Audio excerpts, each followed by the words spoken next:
Welcome to the Tech Egg. Don't get scrambled. Enjoy the video. Start by confirming your PC actually has a wireless adapter installed and recognized. Open Device Manager and look under Network Adapters for a wireless entry. If you see a yellow icon, right-click and update the driver automatically.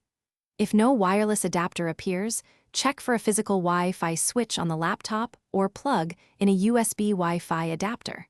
Remember, many adapters support both 2, 4 GHz and 5 GHz bands for improved range and speed.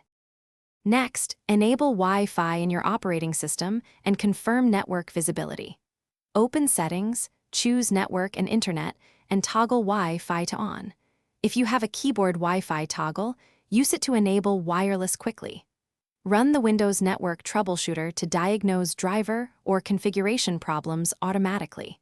If problems started after an update, reboot your PC and your router to reset connections and clear temporary errors before retrying to connect. Finally, locate your wireless network and establish a secure connection from the PC. Click the Wi-Fi icon in the system tray and scan the available SSID list.